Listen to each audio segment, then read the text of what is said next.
Bonsoir à tous, bienvenue à ce flash d'information. Nous sommes à J-1 de la présidentielle en Côte d'Ivoire. Demain samedi 31 octobre aura lieu le scrutin présidentiel.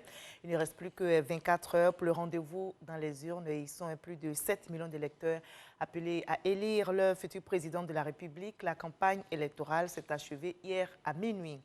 Et pour cette élection, des missions d'observation seront déployées sur l'ensemble du territoire ivoirien. Elles sont reçues par des acteurs politiques et présidents d'institutions. Des délégations de l'Organisation internationale de la francophonie, OIF, et de Carter Center ont échangé avec le président du Conseil constitutionnel pour comprendre le processus électoral en vue de faire des recommandations, nous rapporte Gabriel Zani. À l'instar des autres organismes internationaux, l'Organisation internationale de la francophonie, l'OIF, a dépêché une mission en Côte d'Ivoire pour assister le pays durant la période électorale. En plus des acteurs politiques, la délégation de l'OIF a rencontré le président du Conseil constitutionnel. Nous accompagnons le processus électoral à la demande des autorités ivoiriennes et de la commission électorale. On a essayé d'avoir des explications sur des zones d'ombre qu'on avait qui vont nous aider à travailler dans le cadre de notre mission. Les délégations se succèdent au Conseil constitutionnel. Après la mission de l'OIF, c'est au tour du Centre Carter d'être reçu par Mamadou Koné, le président du Conseil constitutionnel. Quand on observe les élections, on doit chercher à comprendre le cadre juridique, le cadre constitutionnel des élections.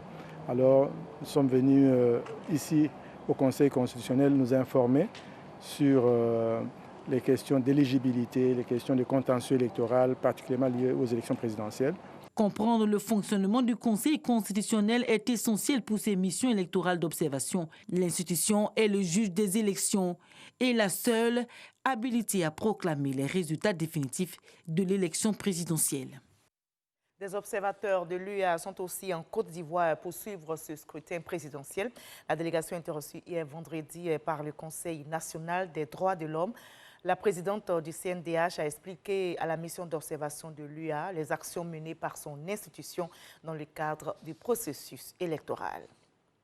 Les femmes apportent aussi leur pierre à l'édification de la paix en cette période électorale. 500 femmes de la région du Tonkpi, dans l'ouest ivoirien, ont été formées en tant que modératrices pour promouvoir les idéaux de paix. À la préfecture de Mans, elles ont pris l'engagement de contribuer à l'objectif zéro violence à la présidentielle de demain. Cette campagne pour la cohésion et la paix est une initiative du secrétariat d'État chargé de l'autonomisation des femmes. À l'étranger, en RD Congo, 19 civils ont été tués lors d'une attaque dans un village situé dans la région de Beni, au nord Kivu. C'est la plus grosse attaque des rebelles des forces démocratiques en ce mois d'octobre dans la région. Mais cette fois, l'effusion du sang aurait dû être évitée selon la population qui doute de plus en plus de la capacité de l'armée à la protéger. Mohamed, Ahmed, Abdi et Hassan Youssen Mustafa, tous deux âgés de 31 ans, ont été reconnus coupables d'avoir conspiré et apporté un soutien aux 4 membres du commando qui avaient péri dans l'attaque du centre commercial Westgate à Nairobi, au Kenya, en 2013.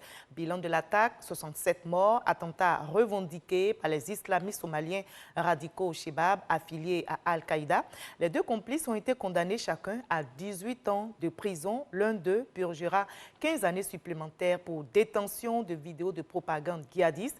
Les 7 ans de détention provisoire qu'ils ont déjà purgés seront retranchés de leurs peines respectives. Fin de ce flash info. Juste après, suivez l'info régionale pour avoir toutes les nouvelles de nos régions ici en Côte d'Ivoire. Et moi, je vous retrouve à 20 h pour la grande édition. À tout à l'heure.